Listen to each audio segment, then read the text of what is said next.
Hello, everyone. Welcome. If you give it just a minute for folks to filter in and get their audio working. While we wait, I'm going to go ahead and tell y'all a little bit about AppSciComm. So thanks for joining us. I'm Allison Heidzik. I'm one of the co-founders and president of the Appalachian Science Communicators, AppSciComm. For anyone who may be new or hasn't attended a talk in a while, we are a regional group of the National Association of Science Writers, founded when some of us noticed that there were strong science writing groups on the coasts and in bigger cities, but nothing through the large swath of Appalachia. So we created AppSciComm to build camaraderie and support for the people communicating about science in this beautiful part of our country. Earlier this year, we finally achieved our goal of attaining nonprofit status. Through our fiscal sponsor, New Sun Rising, we are now able to accept tax-deductible donations, which is key as we hope to pursue grants for the future for bigger events, perhaps a professional development conference and scholarships. But our nonprofit status and even just having our website comes with costs.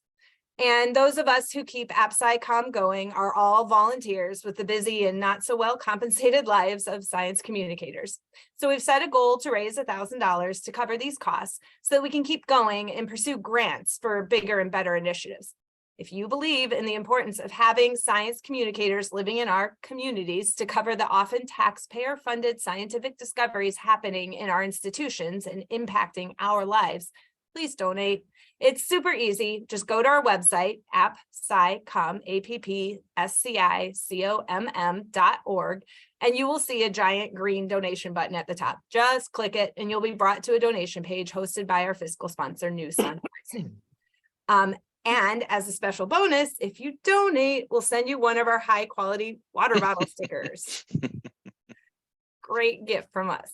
So now I'm excited to introduce another co-founder, Ken Chiachia, science writer at the Pittsburgh Supercomputing Center. Ken will introduce us to Dr. Simon DeDeo, a scientist at Carnegie Mellon University who is exploring how human culture and practices evolve. Ken will ask some questions, and then we'll invite all of you to chime in with your questions. You can use the raise your hand function or type your question in the chat. And before you take it away, I just see, oh, Mark, do you have something to say? Please go ahead. I think it might be helpful to our speaker and to Ken. I recognize at least 4 of these people who are in on the call. They're from my network, and I just wanted Simon to know that these are all people from the religious community, all Presbyterian, but so you're going to have kind of two kinds of listeners today. So I just thought I'd make you aware of that before you started. Oh, I love that. Yeah. All right. So Ken, if you want to go ahead, I'm going to mute myself and get out of the way. Sure.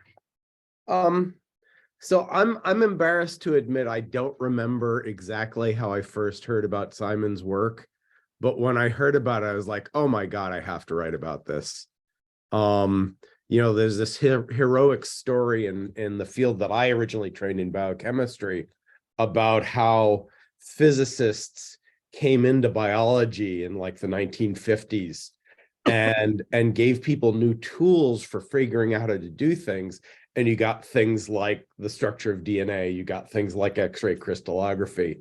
And this is another one of those amazing stories of cross-fertilization between fields that are so different.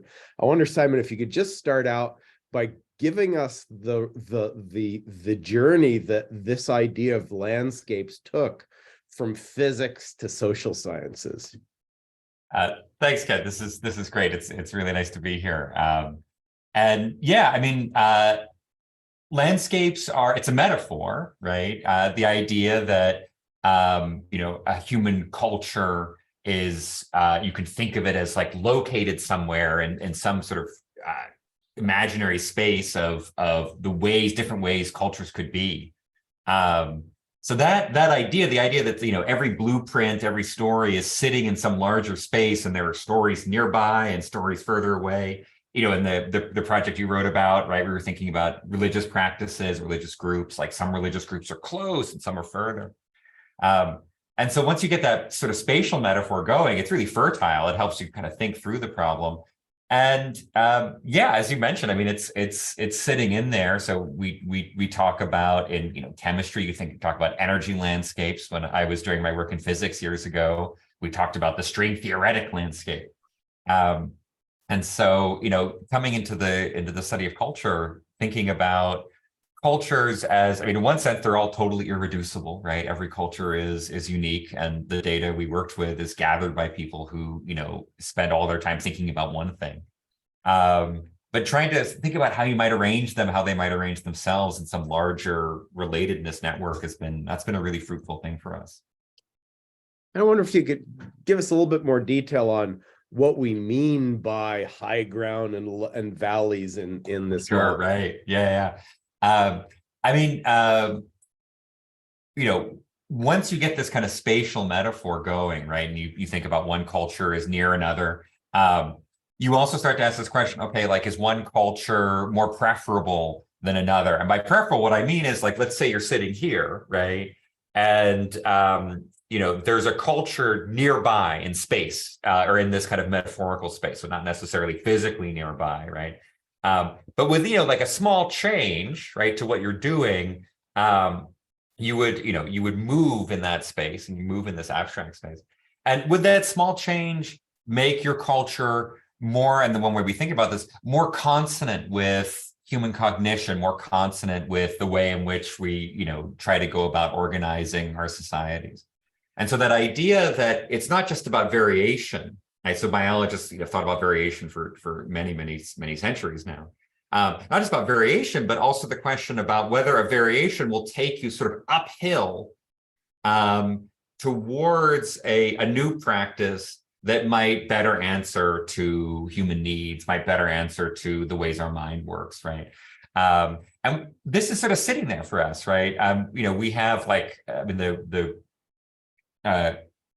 project that you wrote about for us, Ken, right, is really fun.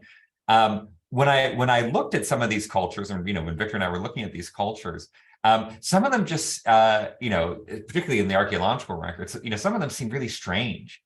And often what you get is this weird phenomenon where, like, the culture looks really strange, but also sort of uncannily similar to ones we already have.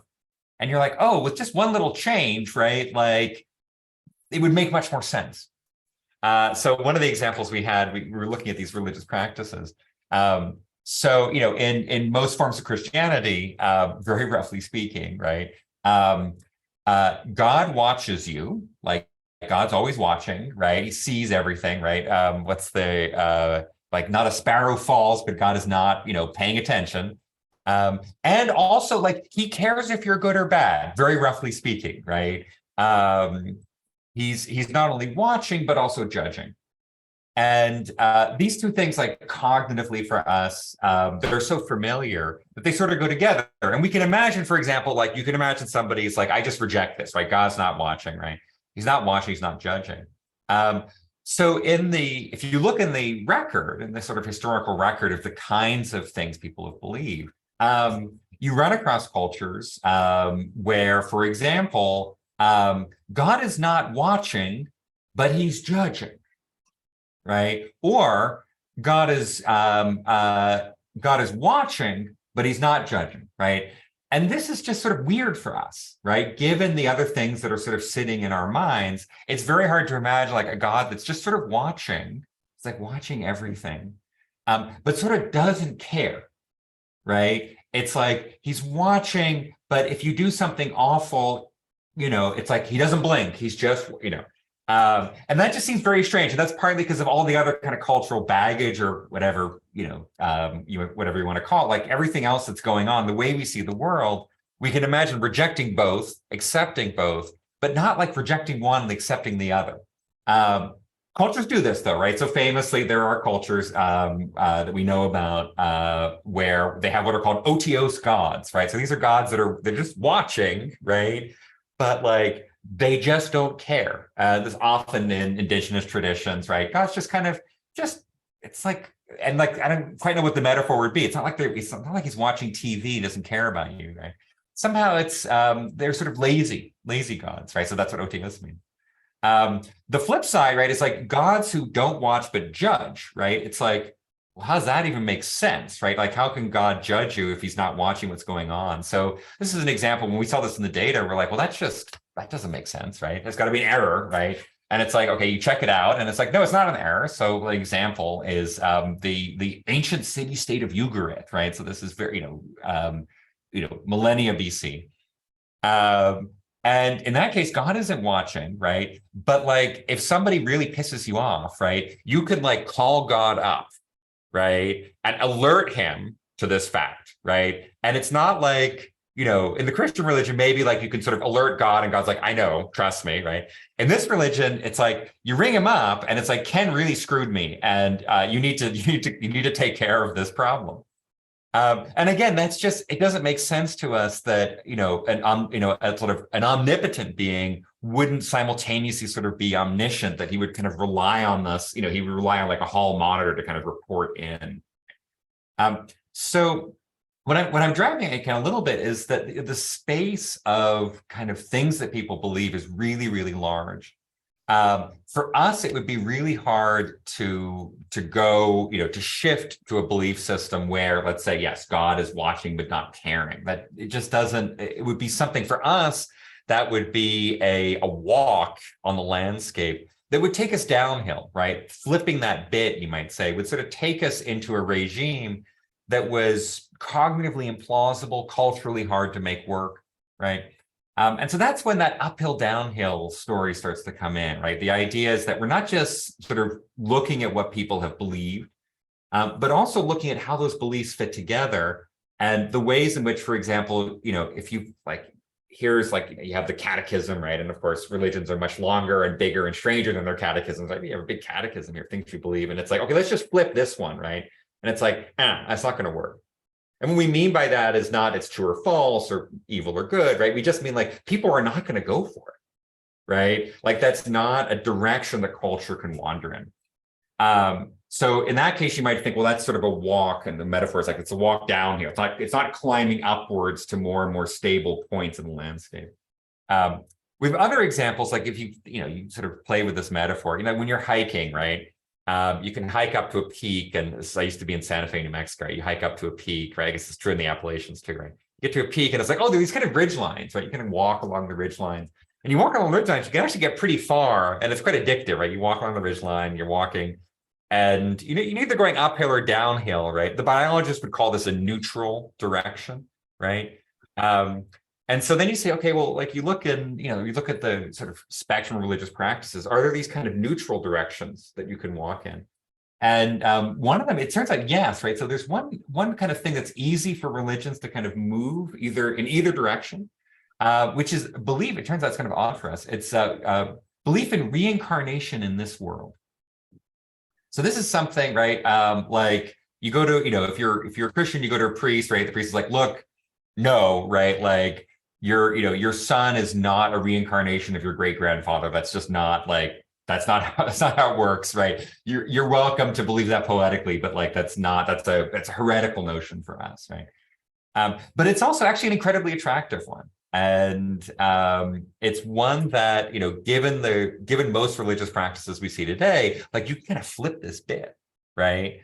And so people can actually drift into that practice, or conversely, and of course, there are religions that have as part of their basic tenets, reincarnation in this world. Those religions, it's actually kind of easy to go the other way and kind of flip it back. So that's an example. And I don't know, Ken, if this is too abstruse, right? But it's like, this is a kind of a way that the landscape metaphor is helping us talk about these social cognitive phenomena in the real world, but through this kind of metaphor. Okay, some things like they would just be a walk, let's say downhill, right? It's like, this is in a direction that's not fruitful for us, right? Others are sort of climbing upwards to a peak that's more and more satisfying human constraints and human cognitive constraints, social constraints.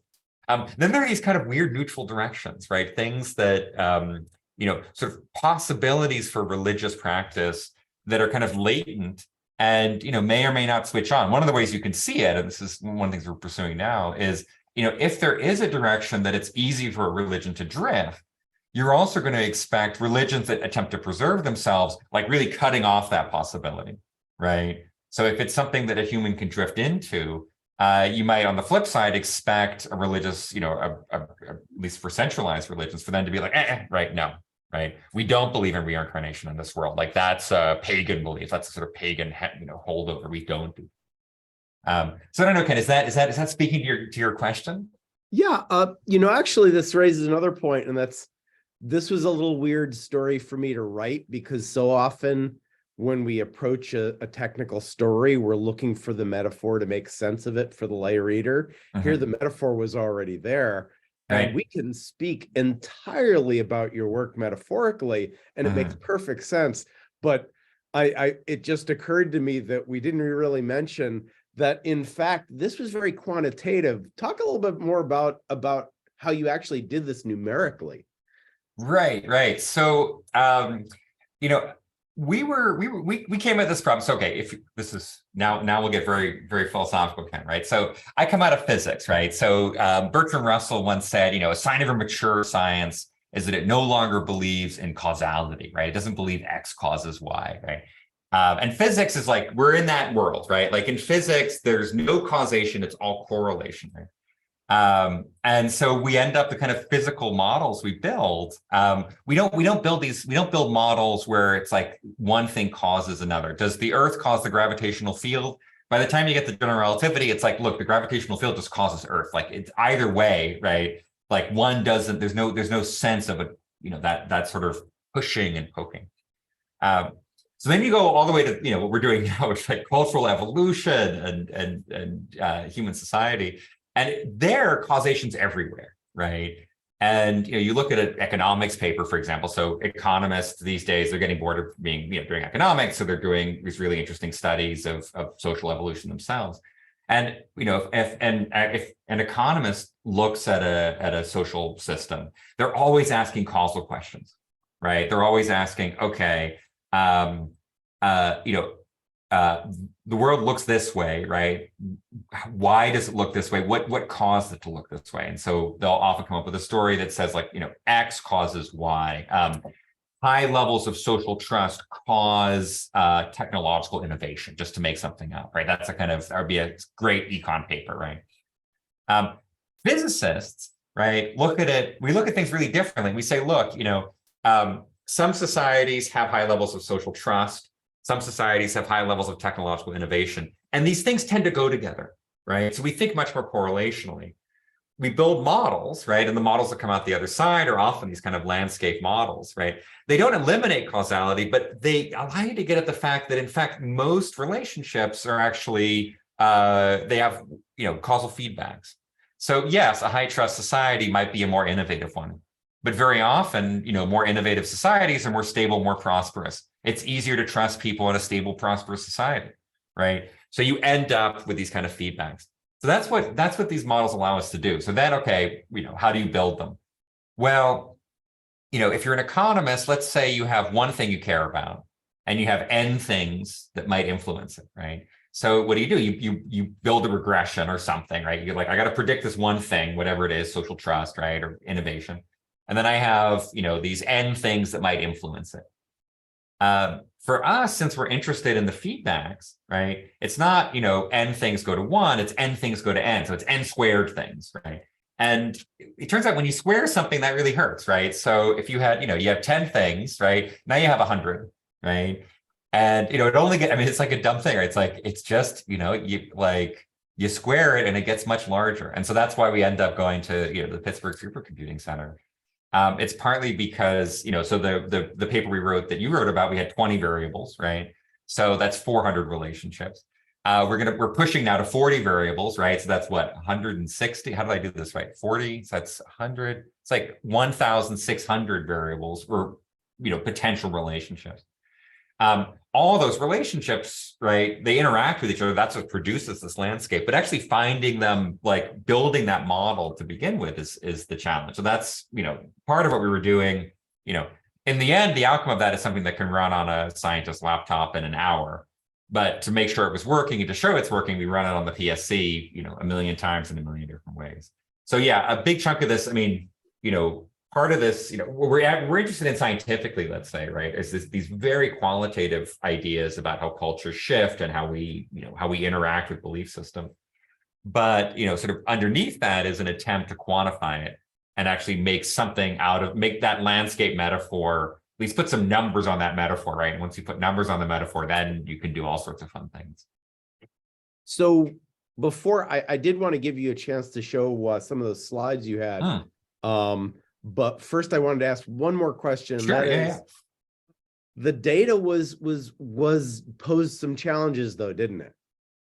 Right. So this is, and I'll show you this, right? The data we have comes from a big project actually funded originally by the John Templeton Foundation. So the Templeton Foundation is a really interesting group. Interested. I mean, they're I don't know quite what the right word for it is. They're just really sweet, right? Like the guy, the money comes from Sir John, right? Sir John Templeton, who, as far as I can tell, was just like this big-hearted guy. I think he was a Presbyterian, and he was really interested in science. He's like, science is great, polio vaccine pro.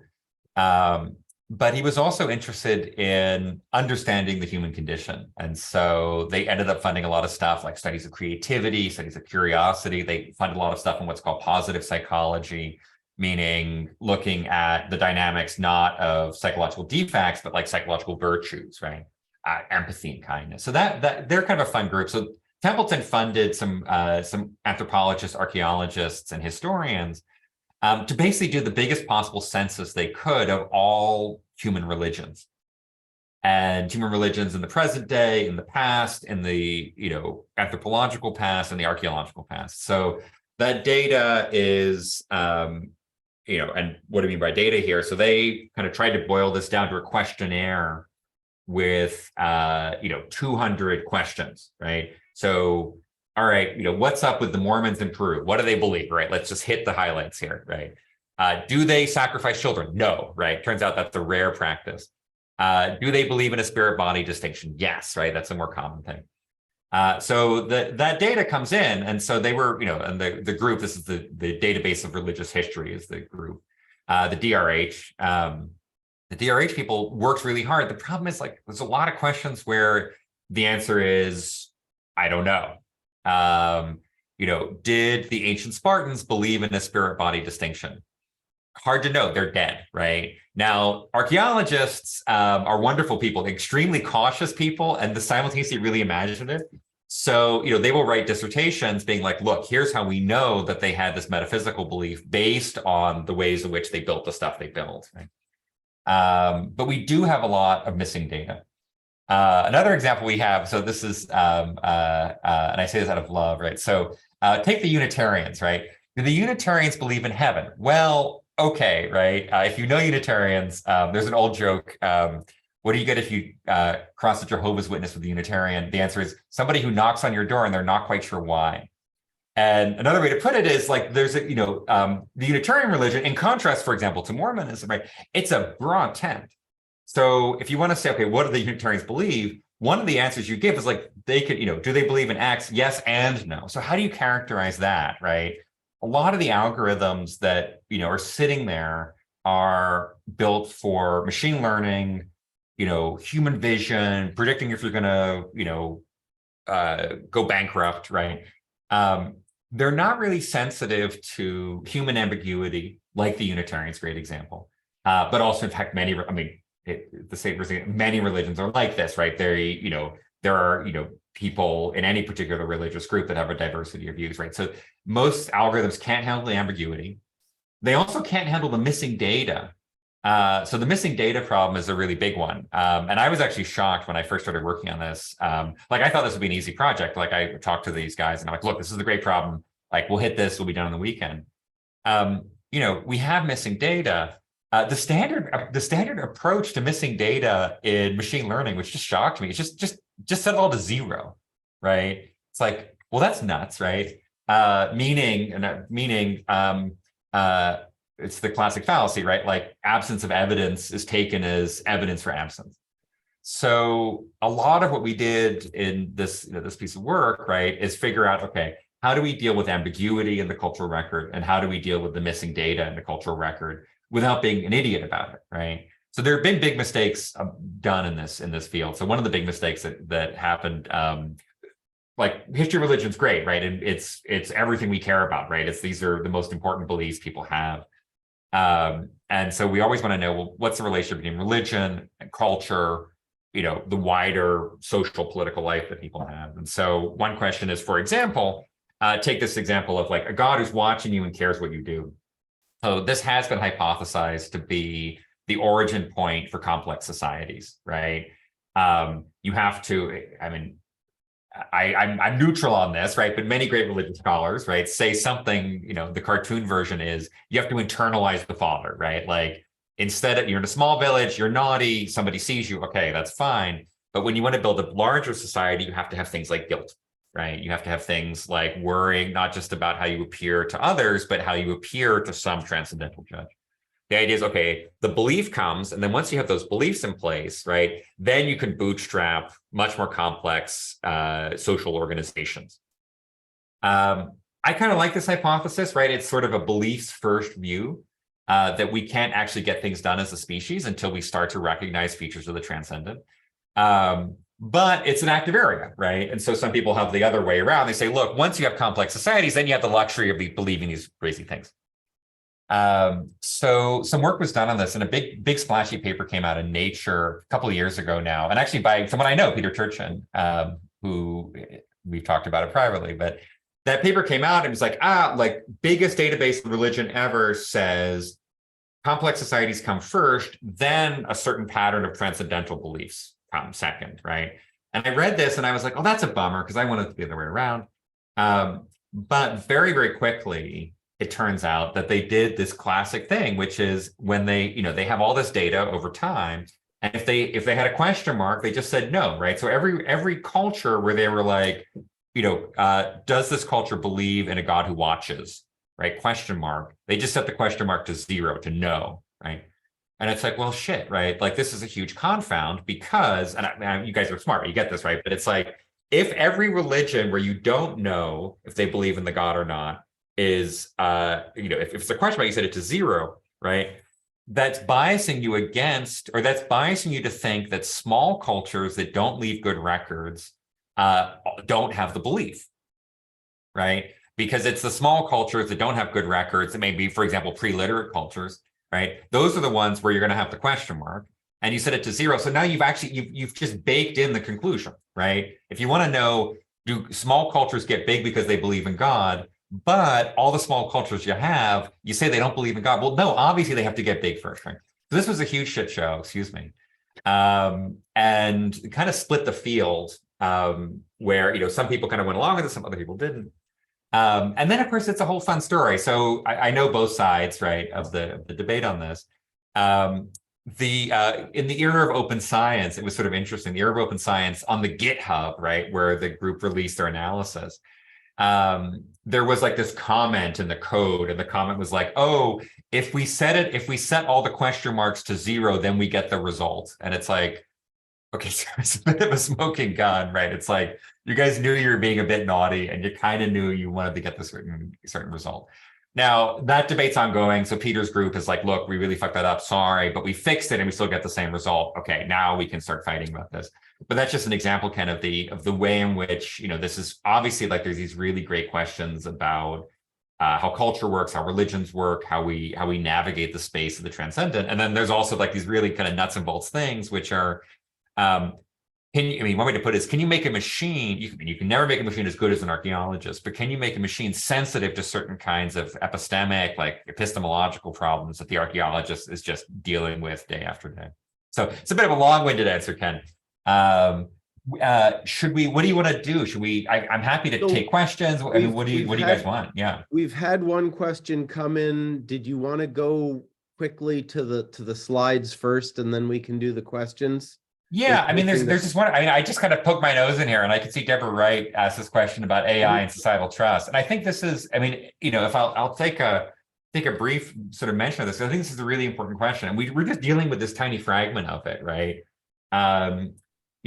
Obviously, I know a lot about like math and machine learning. I come out of the physics world. Machine learning algorithms are essentially retooled versions of physics algorithms from a long time ago. So, as an ex-physicist, I'll say like we were there first, right? We were too classy to monetize it. So, machine learning comes along, and there's two responses that the more humanistic disciplines have had. And I've had to deal with both of these responses, right? Because I mean, obviously, clearly I'm interested in humanistic questions. I've had to deal with these two kinds. Like, one is this sort of uncritical acceptance of them, right? And the other is this total like, nope, like we're not doing this at all. And I want to say, like, both groups are, kind of right. And I've really come to appreciate why many people in the humanities, for example, don't trust the outputs of machines, right? Because what these machines are doing it is really subtle. Like, it's really, I use this word, epistemic, right? Like, if you think of the machine as reasoning, how it's reasoning is actually really strange. And it doesn't map very clearly onto how a human would reason. And it doesn't map on, for example, like, I'll show you some stuff in a moment. It's like the machine says the ancient Spartans did not sacrifice children, right? Like, we can say that with 98% confidence, right? It's not 100% confidence, 98% confidence, right? Here's our, extrapolation, given what we know, right? The way the machine does that reasoning is really different from how a historian or an archaeologist dealing with the ancient Spartans would navigate that same question, right? In the end, the machine agrees. Like, we make the prediction, actually, then we go dig in. It's like, basically, even though no one's going to say it's definitely the case, right? But yeah, trying to square those two kinds of reason, like this human reason and this machine inference, right, is a really big problem. It's hard, in the end, archaeology, anthropology, if we get it wrong, that's fine. Like, we just keep arguing about it, right? But it is a huge problem if we think about, okay, now we're going to have the machine reason about how to organize society. Like, then this gets very strange. And it just seems extraordinarily problematic because, I mean, I guess I just see how hard it is to get the answer right when it doesn't matter. I mean, it matters because we care about the truth, right? But it's like, if I'm wrong about the ancient Spartans, like, nobody gets harmed, right? But that's been really tricky. So anyway, let me just, I'm gonna bang this up on the screen here. So this is nice. So this is Victor. So Victor and I work together. He's actually on vacation right now. It's kind of well-deserved vacation, and he's from Denmark. He's visiting us over here.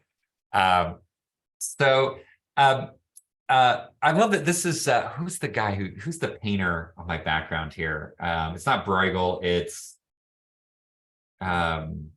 anyway. He does these great paintings like these. You get these sort of like the world, the sort of comedy world, and these are the kinds. If there was like a motif for our lab, it would be this, right? It's like everybody is in like different places doing different things, and I think from a distance it looks like complete chaos, right? I mentioned this a little bit, right? This is the question, right? We ask this question, everyone wants to know, right? Why, right? This is like, why? Why does the world look the way it does? Why do cultures look the way they do? Why does Pittsburgh look the way they do, look the way it does? And that question is on many different scales, right? But in general, like, here's how it plays out, right? So the standard, and this is like, you just grind this out. I mean, it's very hard, but you grind it out, right? You have something you see, right? So one example, this is the example I gave you guys, right? You have something you see, like, like, if you kind of look around, you read a bit of history, you realize like countries go through this crazy thing where they're like pre-industrial and like something happens, right? And they all look like Pittsburgh, right? Like some crazy thing happens, and whatever we're doing before, we tear it all down, and we have some kind of industrial revolution or some industrial transition. And even the exception cases are interesting. Like Ireland is a really interesting case. Like Ireland, like to a certain extent, like Ireland just skipped the industrial revolution, right? And went straight from a kind of agrarian, basically kind of colonial outpost society to this Celtic Tiger modernity. And it's like, did they skip? They skip ahead. But like, you want to know this, there's something here, right? And then you say, okay, look, there's this industrial revolution, then there's these drivers, right? And you have the outputs you're tracking, right? Depending how quantitative you are, it's like, I mean, I show this to my students, it's like how many, kilowatt hours does a single person have access to, like today? And, track that over time. And for, 100 or whatever, 10 million years, the answer is basically nothing, like 100 watts, right? And then, somewhere in 1750 or 1850 or 1950, depending upon which country you are, it suddenly goes up by a factor of 100 or 1,000, and it's insane, right? So today, you and I command the energy output of an entire town, right, from, medieval France. So you say, okay, how did this happen, right? Then you have all these drivers, right? You got this stuff that's sort of sitting there, right? That, and every pop book is basically, telling some story, right? Why does the world look this way? Because of democracy. Because of, like Christianity, because of norms against hierarchy, because of egalitarianism, right? Everyone's got a story. Why does Singapore look the way it does? All right. So there's a problem here, right? So the scientists, like when I talk to grad students, is like DV, IV. So what is DV? DV is the dependent variable. It's the thing you're trying to predict. IV are the independent variable. So like every paper, right? It's like, what's the DV? What's the IV? Great, we're done. Here it's like the DVs are maybe like how many kilowatt hours does your civilization have control over? And the drivers are like, are you a democracy? Like, how do you are you a curious culture? Right? So there's this problem, right, with that kind of style, which is like as I mentioned, there's these feedback loops, right? So causation is never linear, right? X causes Y and Y causes X. And, this can go in two directions, right? Which is, it's not just that, X causes Y and Y causes more X. So very often, for example, like a lot of revolutionary processes are like this, where you have a little bit of X, it gives you a little bit of Y, and suddenly that Y unlocks the door to even more X, right? But you also get the negative feedback too, right? So, the very virtues that maybe enabled us to develop technologies might, in the long run, actually frustrate that, right? Egalitarianism enables like innovative dynamic thinking. Dynamic thinking enables Google. Google means like 5 guys who have all the money. These 5 guys who have all the money, like this kind of sucks and our society is no longer innovative, right? The incentives are gone or they're the wrong way, or all we're doing is just sucking up to these 5 guys. So like that's an X causes Y, Y causes not X, right? So you're getting not just the fact that X, these causations go both ways, but also in fact that as the system evolves, right, and this is where the landscape metaphor comes in, right? It's like you can actually evolve towards a world in which the very causal process that you had to begin with reverses. And I'll give you an example of this. And I know I want to make sure we have more time for questions, Ken. But like, here's a great example, right? So take that old story, right? As society stumbles upon, evolves certain transcendental beliefs, right? Beliefs, and this is familiar to all the major religions, right? And it's why like the ancient Greeks look so weird to us, right? It's really weird for us to imagine like the gods squabble, like, no, they don't. Like, that's dumb. Like, it doesn't seem intuitive to us. It seems, and I remember as a kid, you read Plato and you're like, these are adults. They really believe this? Like, no one could possibly believe that like 2 gods would squabble with each other and be jealous of each other. For example, like a god would be mad at you and attempt to harm you. Like, no, right? Like only as a joke could that possibly be true. So that's a innovation. All the major cultures have that, right? In some form or another. And one way you think about it is like God, like the transcendently powerful is always on your side, right? That's a kind of standard belief that's sitting underneath most major contemporary religions. So you've got that, right? So you start to evolve these transcendental beliefs. These transcendental beliefs enable, let's say, complex societies, right? As Victor, my colleague who's now in Denmark, points out, what's really funny is the societies that evolved those transcendental beliefs took them on, right? Such as, for example, Denmark, Protestant revolution over there, right? Denmark becomes this like intensely religious society, gives us Kierkegaard, keeps going, right? They build this extraordinarily stable society that at some point is so stable, so prosperous, that in fact, like, it no longer really sees the need for certain religious beliefs, right? Like, yes, there's the Danish state church, but I mean, Kierkegaard had it right. Like, there aren't very many Christians left in Denmark, right?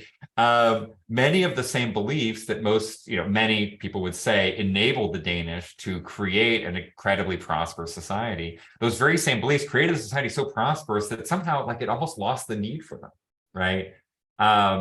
So that's a good example of that contextual nature, right? So Denmark is, imagine like the society as a whole is sort of wandering around this landscape, right? Sort of stumbles, climbs some hill towards a form of Protestantism, right?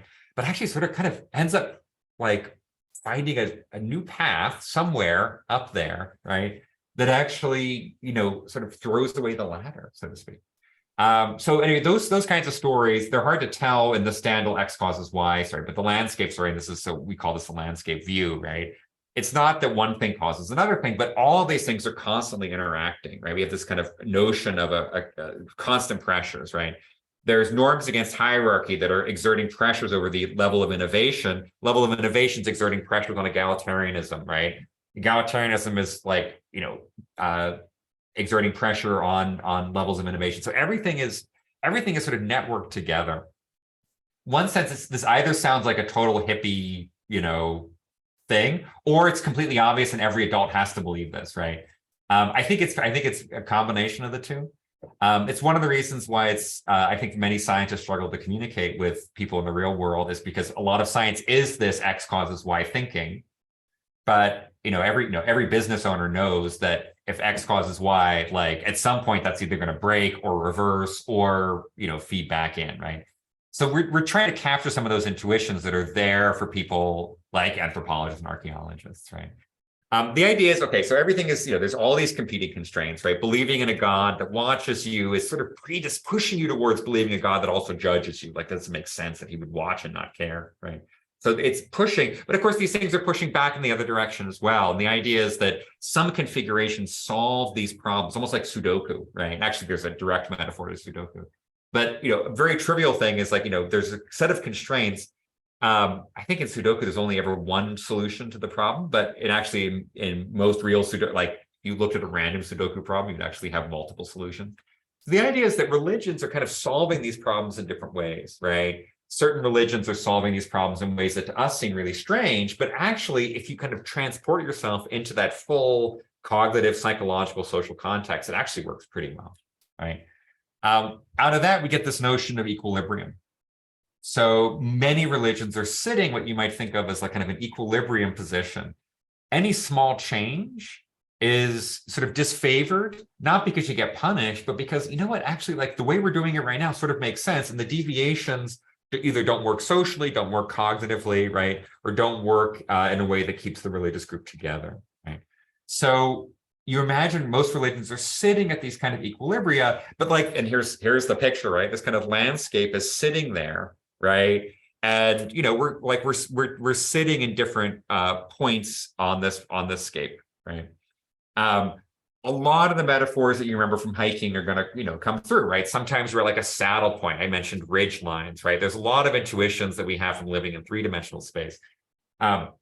We're actually sitting, of course, in this data, we're sitting in 20-dimensional space, maybe 40-dimensional space.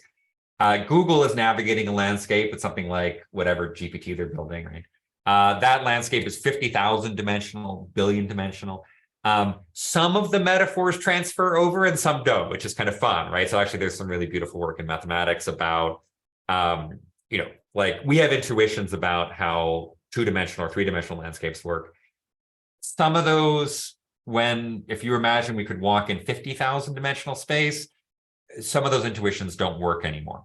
And trying to figure out what the hell's going on there has been a really fun puzzle. Anyway, landscapes, if you're a game theorist, these might be familiar. You guys aren't game theorists, but like this is something we think about a lot. Here's just an example. This is a book called Poverty Traps, right? You're a development economist, right? You go look at Africa, you look at certain places in Africa, and you're like, wow, like they're stuck, right? And they're stuck in part because of a whole bunch of competing things, right? A bunch of things are preventing this, part of the continent from transitioning to a model that I think, many people, even in that society, would prefer, right? They have high levels, for example, of corruption, high levels of graft, low life expectancies, right? Low levels of educational development, right? Things that seem desirable. And it's like, okay, but like people want them, right? So why don't they get them? And the idea is that these cultures are sitting in a configuration, like they're in some part of the landscape, which even though it kind of sucks, like they can't get out of because any deviation doesn't work. So here's a little example from development economics. So in one of the things that holds back some of these cultures is what to us looks like corruption. To them, it's what's called a kinship structure. So a kinship structure just says, look, Ken gets a job at the PSC, Ken's my uncle, like he's going to, help me get a job at the PSC. To us, this is like, no, that's not how it works. You have obligations to your family, but we separate these obligations from a professional sphere. So you might think, okay, well, that's great. Like, let's help these cultures by like trying to stop the use of kinship and determining how stuff gets allocated, right? The problem is the very reason they're doing that is because there's not large amounts of capital to begin with. So it's not like people have things to fall back on. So if you were to sort of push the culture in that direction, people would either be even more unhappy, or what would really happen is they'd be like, actually, no, right? We'd like to be where we are right now, even though we know that we want to be further. We're sort of stuck in this local, what we call like a local maximum. It's working. Any sort of small change we make makes it worse. But we can see sort of in the distance somewhere we'd prefer to be. Okay? So that's a kind of metaphor. It comes up, in one place, maybe very different from the one we're talking about now. So anyway, let me show you, and let me just see if we have other questions here, Ken, because then I want to make sure we don't. Not at the moment, but we if you have any questions, put them into the chat. Put them in the chat, yeah, and I'll just show you. Maybe I think there's some of the stuff. Mark has his hand raised, so we could. I think we do have questions. Mark, look at that! Did not see that. Okay, hit us, Mark. So I wanted to, this has been fascinating and I really appreciate it.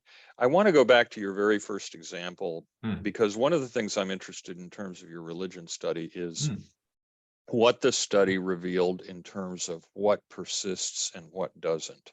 Right. So in the case of the God who watches but doesn't intervene, or the God that is judgmental but doesn't watch, do you find that those correlations, that those kinds of societal religions tended to die out more quickly than the ones where God had both functions?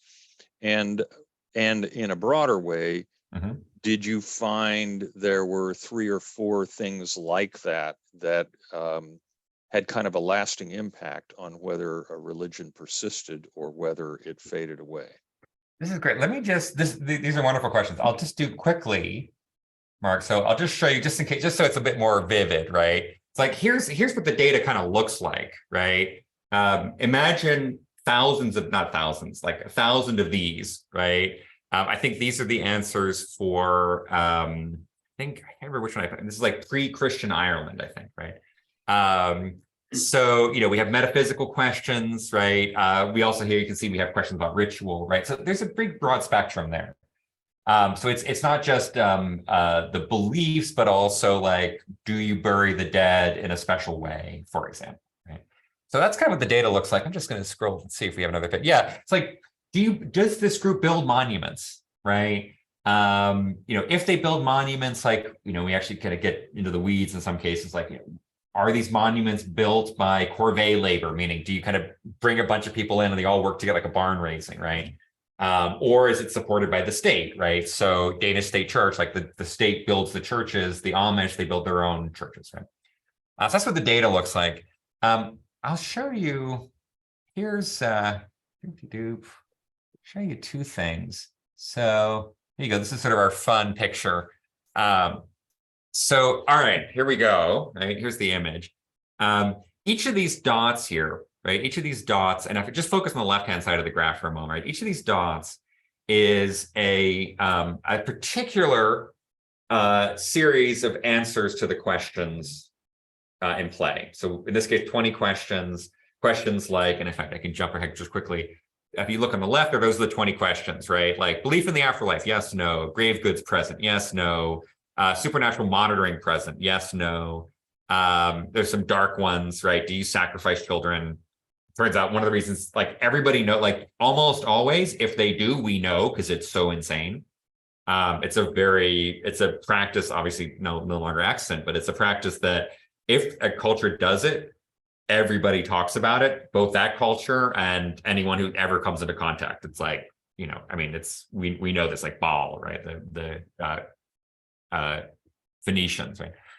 So anyway, so each of these dots is a particular set of answers, right?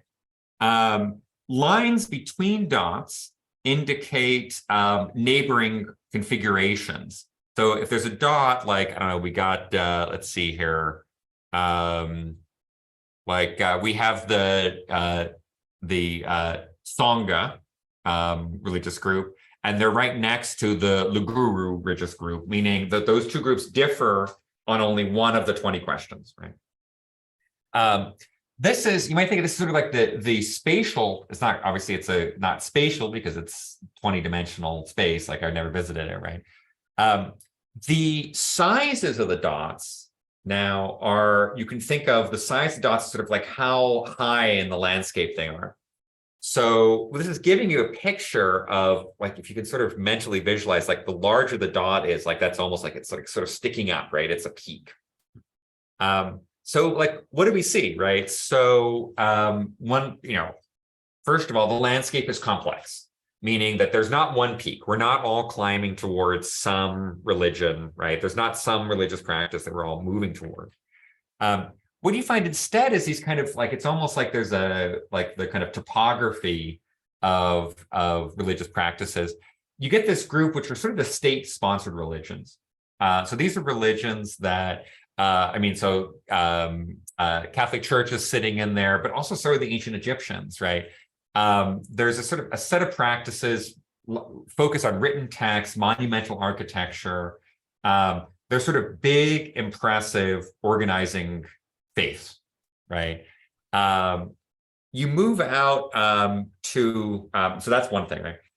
You can see here in yellow, right? There are some religions where you don't quite, we don't quite know what they are. They're not familiar to us. A lot of these religions are, as a kid, I would have called them pre-Christian religions, right?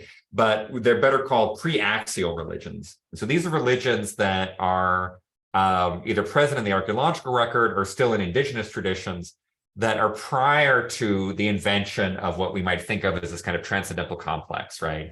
The Abrahamic religions, but also Hinduism, just as examples, right? These religions, even though they're very different from each other, are sort of familiar, right? Like God is good. He wants good things for you. He's watching you. There might be many of them. There might be one, but there's probably just, they're all reflections of some underlying essence if they are multiple copies, right?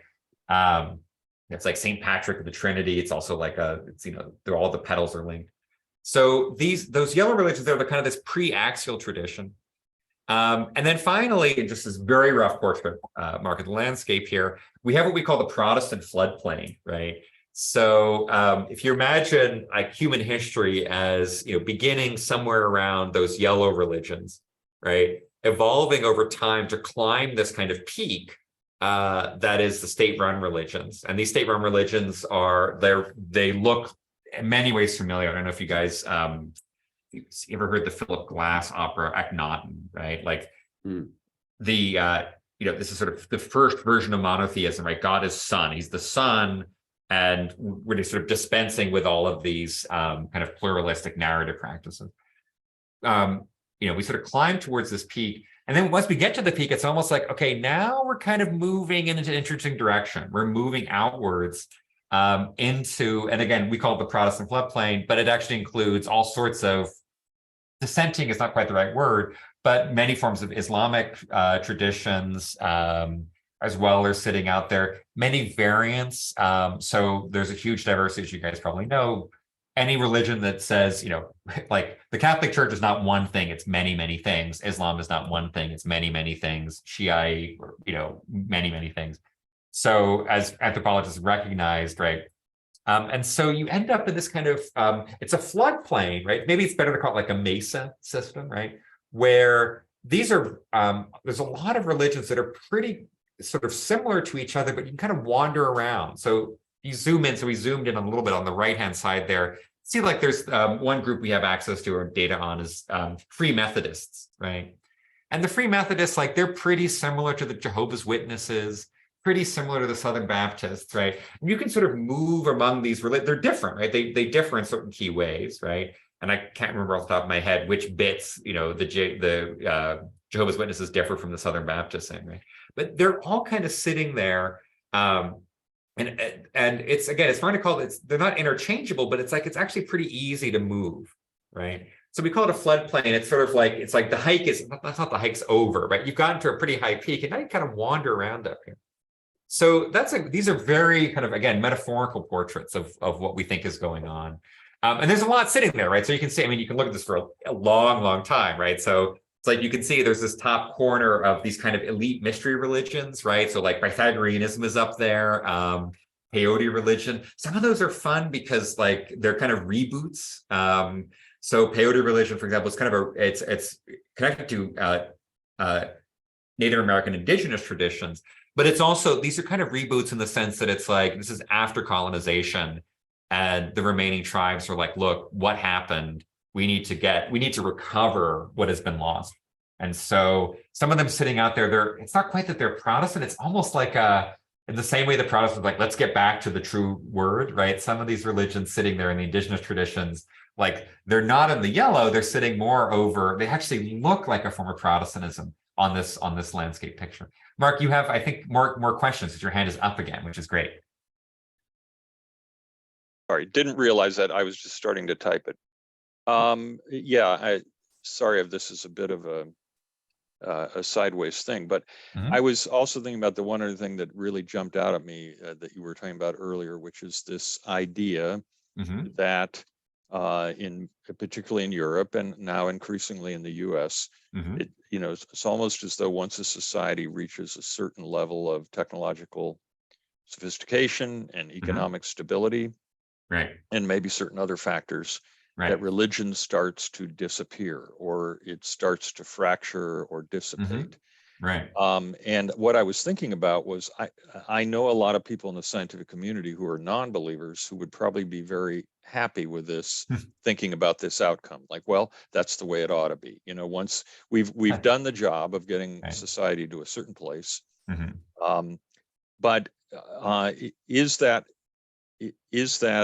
an accurate interpretation, or would you say that there are, I mean, because you certainly had certain long periods of time where the dominant, most technically advanced societies were much more religious than they are today. So how do you sort of see that issue in terms of the work you've done?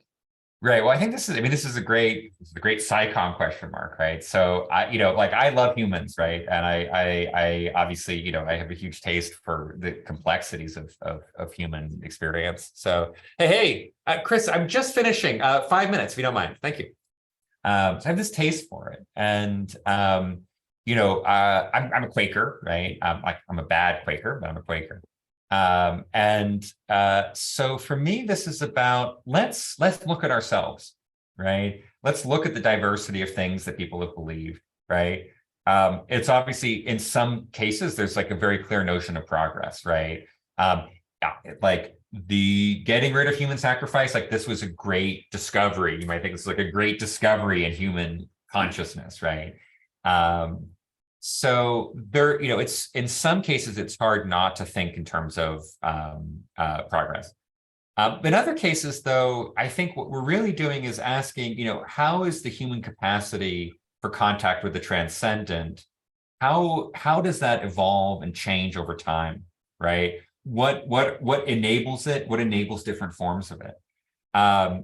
I think, one way to say is, in one sense, yes, we've become a less religious nation, right? The U.S. has become less, certainly the Europeans are less religious, but that's a harder question, right? We have taboos still in some ways, right? We're religious in a different form. There are, just as there were words you could not say in Denmark in 1850, there are words you can't say in the United States in 2020. And just as in 1850, people would be like, yes, and it's good you can't say them. In 2020, there are words you can't say, and it's like, yeah, it's good you can't say them. And by the way, I'm a little suspicious because you're even bringing them up, right? So, we do have a set of constraints. We are in a world where we have taboos, we have mysteries, we have irrationality is not the right way to put it, but we do have notions of the sacred, right? For example, this is a really common thing, right? To see slavery as America's original sin, right? Or the idea of reparations, right? These are notions that without some set of metaphysics behind them don't make sense. So to say we're post-religious in one sense, yes, right? Like we are no longer, like good Catholics, let's say. But another way to put it is like, what we're really interested in is like, what are people doing when they think about the things beyond their immediate experience? How are they making sense? And this fits into a larger project for us. How are they making sense of the world, right? And yes, like for us, for example, the way we make sense of the world, one of the ways we make sense of the world is like, well, when someone dies, we bury them, right? That may not be a tradition. That may be the one time you call the church, right? But those problems aren't going away. So I don't like to think of this as a progress narrative, as a trajectory, right? One thing you sort of get at is like, yes, we climb a hill, we get here, we get to that hill, we see a new vista, we walk in that direction, right? I think, even today, even the strictest Catholic would say, like the Protestants, like they taught us something about the sacred, right? And if, the flip side would be like, it wasn't that, oh, we discovered Catholicism was wrong and we dispense with it. So I think that's maybe a certain way to think about that, how to navigate, how to communicate that is tricky, right? Because it's very easy to fall into a progress narrative. I like to think of it that we have these capacities. We have the capacity to think about things beyond our realm, right? We have we're put into contact with that, constantly. We have limited abilities to do it, right? In one sense, we're naturally religious, but in another sense, we're naturally really bad at it, right? So I think about that. Maybe it's a long-winded answer, Mark, but I think that's one way to think about it, as just these are human abilities that manifest in different ways. Thank you. Yeah. I see there's chat questions. Let me just see if I can. Yeah, take a look at the chat really quick, but I do want to be respectful of your time. We're at the hour, so I don't want to. It sounds like you had somebody waiting on you. Yeah, no, that's great. Speaking of sense making, so Chris is interested. My guys didn't come in a moment. So Chris is interested in totally different thing, but I think it's worth making sense of. We're looking at people day trading on Reddit, right? People are trading stocks on Reddit, and talk about like divination and randomness, right? There's no, there's newsflash, right? There's no pattern in the stock market that you can make money off of. And I'll tell you how I know, because like, if there was, I wouldn't be here. I'd be busy right now. But of course, like every random event, people try to make sense of it. And so this is one of the things that comes together. Deborah, yeah. So Deborah, I think these are really strong points, right? I mean, one of the things that's really interesting for us, so Deborah is talking here, it's like, what's this guns versus kids problem? And it is, I've seen articles that say like, this is a kind of child sacrifice thing. We have certain sacred, things. We have like a sacred right to self-defense in the United States, or this is something that people see. It's part of our self-conception. And, it's like, sometimes people get killed. That's not a trade-off that societies in Europe make. Right, like many Anglo-American societies don't make that trade-off, right? The Australians, like the Scottish, right? They had one massacre and they were done, right? And basically, the culture was in a position where they were like, no, we're sitting somewhere else in this landscape, right? Even though in one sense, the Danes are really comprehensible to us, in another sense, like they're really hard to understand because we're sitting somewhere else. And I think even I'm obviously a liberal guy, right? It's like, part of the way I see the world is hooking into a certain, let's call it an American religion. So this is great. Allison and Ken and Mark, thanks for bringing me in. I should get back to the regular grind here. Is there anything, is there maybe a final question? Maybe that might be a nice way to finish off. I don't want to dominate this. Does anybody in our audience have a final question? If not, if I can throw in real quick, have you, and this is kind of turning it a bit more towards the science communication end of things. Yeah. Have you gone through this media relations process before? And tomorrow we'll share Ken's press release with our group. Yeah. Have you gone through this before? And what did you think? What was difficult or easy, or what takeaways do you have about sharing your, busting down all your knowledge into, a couple hundred words? Right. Yeah. Ken's great because this is really fun. The experience I've had in the past, when you work on human culture, it's really hard, right? And probably the hardest thing we ever did, I ever had with PR, communication, SciComm, was for a long time, we were really interested in online behavior, and in particular in Wikipedia. So this is early in the history of Wikipedia. And I mean, Wikipedia is kind of a crazy example of essentially like it's a cathedral that people built, right? It's like, what happened, right? That was a crazy thing, right? And we used to have this joke, right? Wikipedia works in practice, but not in theory. Like we couldn't figure out what the hell it was. It was this wonderful problem in social sciences, totally unpredicted. Nobody could have, like literally no one could have predicted it.